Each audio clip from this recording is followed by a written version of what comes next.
We're going through the city centre of Livorno, and Livorno is. Have you ever heard of Livorno, by the way? Yes. Most of you have, right? Yes. Yes. Also, because Livorno also has an English name, Leghorn. Did you know that? No.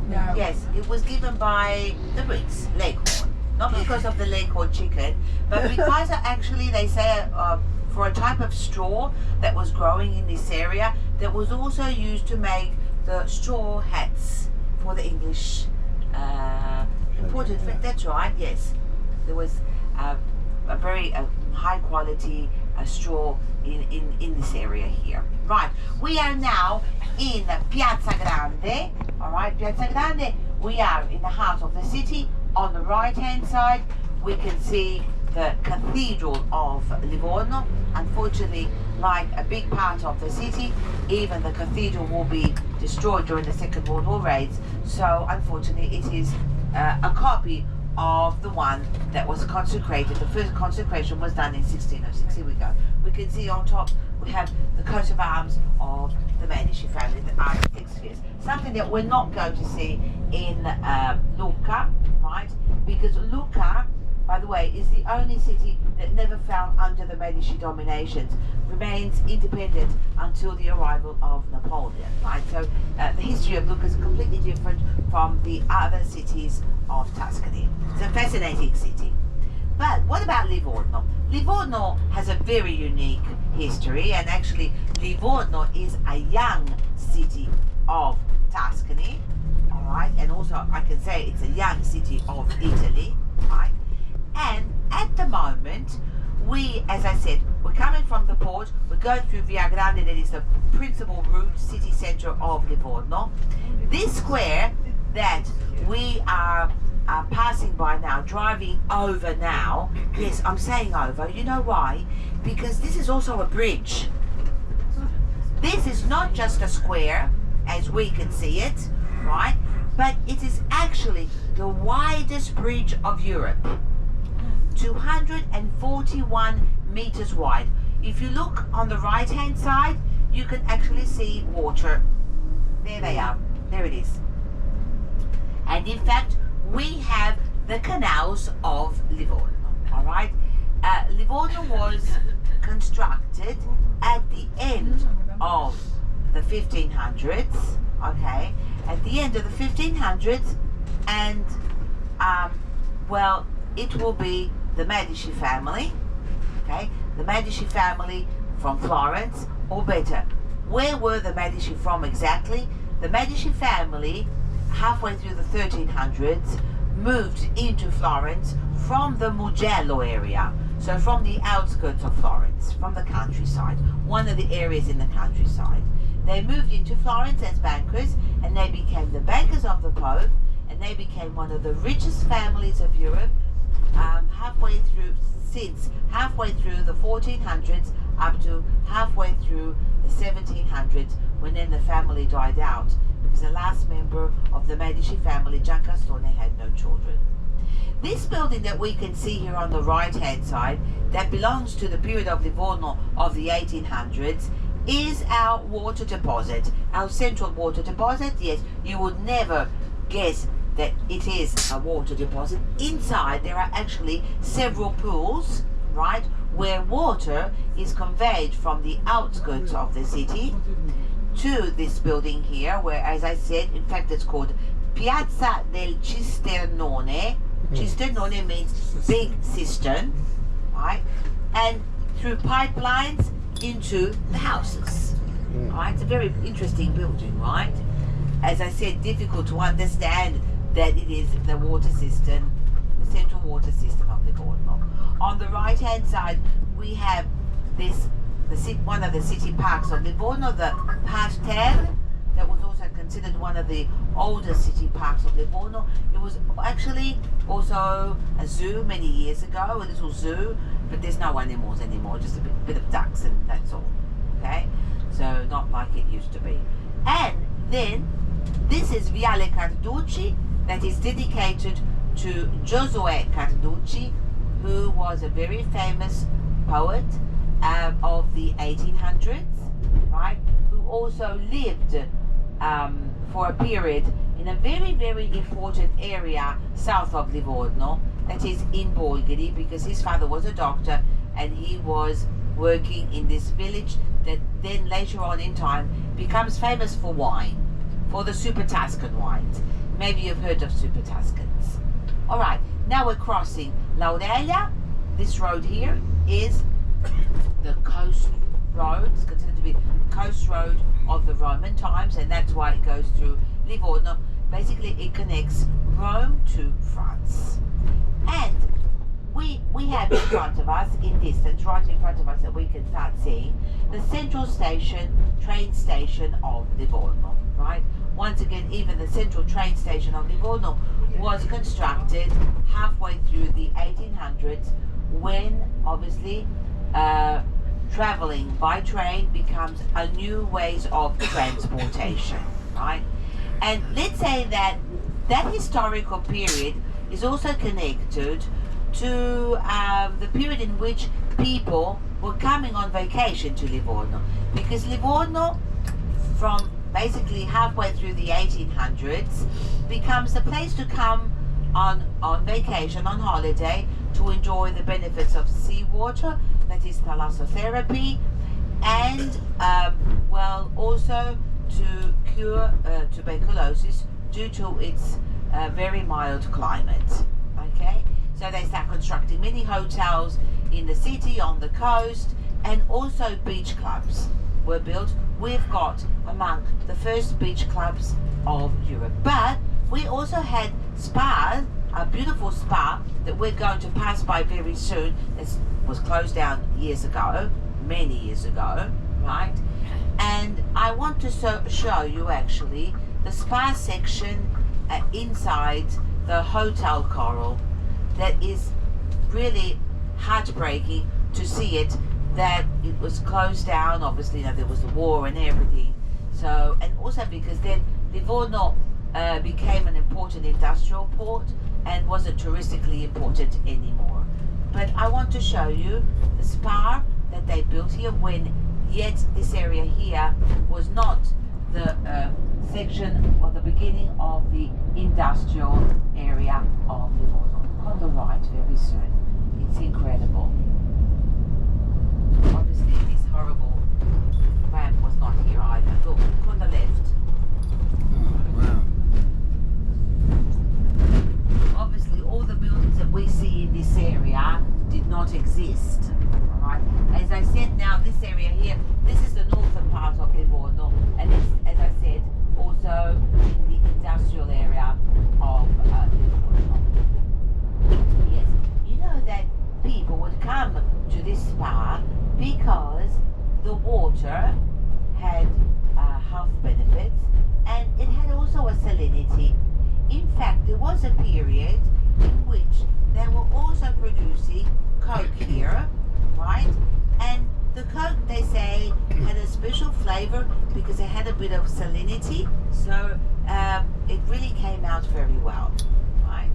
So something interesting. Also, because remember that, well, not far from Livorno, we also have a big American base that is camped up, and it's actually in the county area of Pisa. Right. So now, regarding who will come to live in Livorno, as I told you, the Medici family, well, they took over, right? They became the rulers in Florence, but, well, in time they also became the rulers in most of the cities of Tuscany, apart from Luka, right? And Livorno, since the 1400s, belonged to Florence, in any case, to the Republic of Florence. So, well, the Medici family had big projects for this area. They wanted to create the ideal city, right? And they were constructed in a pentagon shape with the canals, when I showed you a little part of the canals, right? But to populate the area, they stipulated the so-called laws of Livorno, permitting all people with problems in their past life to come here, have free settle, and could start a new life. So who comes to Livorno will be, first of all, the Greeks, because they were expert sailors. Then it will be the Jews running away from Spain and from Portugal where the Inquisition was so strict, stricter than in Rome with the Pope, with their king, right? That since the 1400s, many Jews had decided to leave Spain and Portugal, looking for other destinations around Europe. Livorno becomes the ideal destination for them, right? A liberty of commerce, and never had a ghetto, right? In fact, Livorno has the second biggest Jewish community of Italy after Rome. Then it will be the Armenians, the Dutch, and also the English for business. But why did they come? Well, they came because Livorno became a tax-free port. The tax-free port will be created with still the Medici, with Ferdinando I Medici, right? And Livorno remains a tax-free port until the unification of Italy. That will be in 1861, right? So remember that before 1861, Italy was not united, and there were independent state cities, right? So this is something very interesting, and this is also why the Italians are very different from region to region, you know, under all points of view, I say. Because let's say that, well, moving around Italy, you probably have noticed how even architecturally the styles really change from region to region. Even, for example, our neighbor region, that is Liguria, where you were 2 days ago, you were in Portovenus, right? We're close, but it's completely different under all points of view. Under the architectural point of view, the way they speak, and then every area obviously has its local dishes, right? Its local wines, really the diversities of many, and also the way we speak, all right? In the sense that, well, you know that in Italy there are hundreds of dialects. I think there's no other country in the world that has so many dialects like in Italy. Obviously, the official language is Italian, and I'm honored to say that the official Italian language actually comes from Tuscany. Okay, so that's why we are the special ones. In other words, we are the best. Alright, now but the official language started with Dante Alighieri, who wrote the Divine Comedy. Alright, he decided to write the Divine Comedy using the language of the people, the Florentines, right? Or better, the vulgar, right? Intended as the language that was spoken by ordinary people, all right? And that, so that became the official Italian language. And let's say they weren't using dialects, or better dialects, Latin anymore, right? Now, when I say a dialect, now many of you are from the UK, so you understand what I mean, because even in the UK you've got a lot of dialects that are really dialects like ours, right? In the sense that they are distinct languages. Do you agree? Yeah. Absolutely, right. So, even in Italy there are many dialects, but mostly when people think about dialects, I'm sorry to say that people think about the south of Italy, but it's wrong, because even in the very north, for example, if the Venetians speak to me in their dialect, I can't understand the word, so I have to say, please speak to me in Italian. Not because I want to be poshy, it's just because I can't understand. Right? Yeah. As I said, it's incredible, you know, it really is. Yes. Sometimes, not to make you understand, they speak in dialect, in fact. Okay. Alright. So, now we're going on to the highway, right? Going obviously inland, because Luka is inland. Before we start speaking about beautiful Luka, first of all, time flies, and I better give you my list, because I need your names on my list. My list will be coming down on the side of the driver, reaching the end of the bus. Then it'll come up the other way, so that I can get all your names on my list, so that I can check you in when we gather back together again to come back to the port, to the ship, well, obviously at the time schedule that we have planned. So we will be meeting, let me count, 9.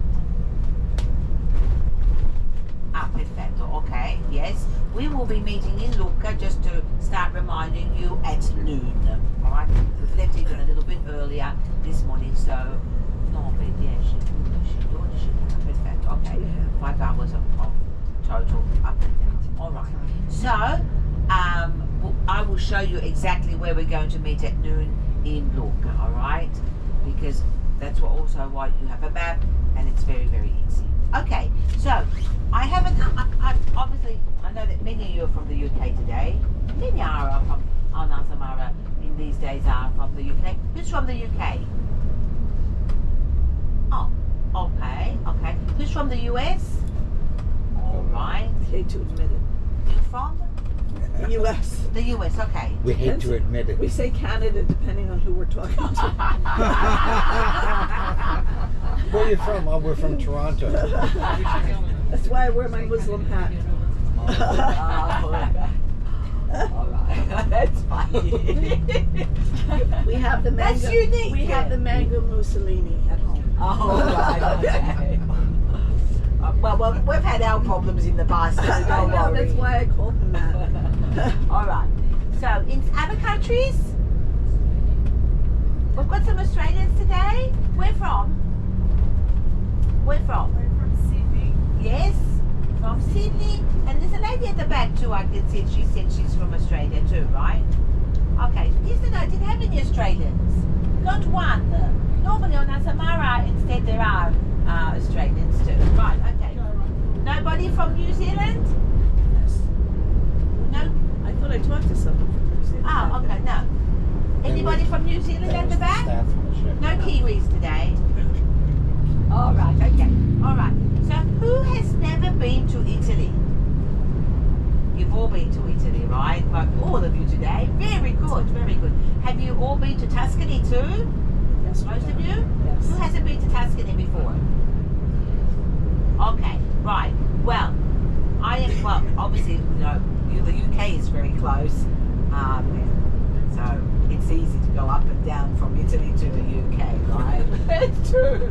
We're just an hour 45 flight from Sweden. No, well, let's say by plane it's just an hour 45, so it's very close. Australia is really far away, right? But the States is not too far. 7.5 hours. Yeah, depending where it's a 7 from New York. Yeah. Yeah. Yeah, JFK. Pizza to J. Newark. From Toronto. From Toronto. Where do you live? We live very north. 40 miles northwest of New York City. Oh, okay. So we're on the border of New York State. That's So- right. And From where we are the Black Bears. So it's very rural. rural. No Yeah. human beings. No human being. No, Well, human they're You're beings. are- lucky. You're lucky. All right. So anyway, yeah, it's true. Pisa, New York. I went to New York. I think it was 8-hour flight. Okay. Yeah, with Delta. So anyway, it's not that far. Like Right, it's exactly. Australia's really far away. It's a day of flight. So it's a big difference. Okay. Now it's a lovely day. You're very lucky because climate-wise, it's perfect in these days. The temperatures dropped down a little bit. Last week was a nightmare. It was so warm. Altogether, it was a bit too much for us. Really? Yes, very, very warm. How was Florence yesterday? Temperature-wise, it was nice, right? It was nice, yeah. Okay, so now, I want to tell you because I understand that. Well, you know, the Italians are not easy either. You know, to understand them. They're a bit weird. Yeah, they're a bit crazy people. In the sense that, as I told you, Italy is a young United Kingdom. All right, we only go back to 1861, so that before they were independent state cities. So, what is actually Tuscany? Tuscany is a region of Italy. Italy is divided into 20 regions.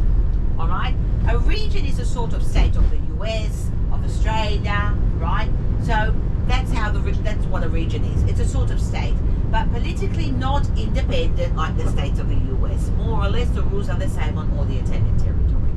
So I normally compare it to the US because obviously everybody knows that the US states are 50, right? We have 20 regions, all right? There are different sizes of regions. Tuscany is a big region because it has 10 cities. In population, I wouldn't say that much. In total, 4 million people live in Tuscany. Remember that Tuscany is lots of cities, 10 cities, but it's also very rural. So we've got a lot of countryside, a lovely coast, and islands. Because remember that we also have islands, okay? The islands of Tuscany are 7. All right, did you know that? No? Yes, there's 7 islands, part of the archipelago of Tuscany, and we've got like, in front of Livorno, I'm sure that you noticed that there is a little island in the middle of the sea in distance, and actually it looks like a face with a little nose looking up to the sky. That is Gorgona. Gorgona is the only prison island of Europe today. Okay? The Fine. Italian Alcatraz. That's right, it's Italian Alcatraz, absolutely. Tuscany had more than one island that were prison islands. There's also another one near a very famous island of Tuscany, very famous, Elba. Have you heard of Elba? Yes, Yeah, Napoleon. Very good. Not Naples only was there I saw in Elba. my roots are from there How because true. my parents were from Elba. Yeah. Yes, both of my parents were from the island of Elba. And just around the corner, they were both born very close to where Napoleon was living, exiled. Wasn't the worst place, I must say. It's very beautiful. All right? And Elba is the 3rd biggest island of Italy after Sicily and Sardinia. Oh, another island that is really famous of Tuscany is San Monte Jose. Cristo. Yes, the All right? That's right. Monte Cristo, because Alexander Dumas has made it famous around the world. It's a complete national park area. You're not even allowed to navigate around the island of Monte Cristo. And you have Epstein Island. No, that's That's where? in the Caribbean. He's being funny. Which one is that? Tell me, because I've lived there. It's off of St. Thomas. St. Thomas? It's off. It's a Yeah. little island off of St. Thomas. St. Kitts? No. It's like a tiny It's little. the pedophile island. I didn't know that. Yeah. We could see it when we were in St. Thomas. You Oh, could see so it. it's just like Antigua and Barbuda, right? It's a Barbuda's Right, a little but island I next think to it's almost like Antigua. it's what's it called? St. James Island. St. James. St. James Island, yeah, because the names are more or less all the same. Yeah. Yeah. So like Antigua and Barbuda, then Barbuda's little next to Antigua.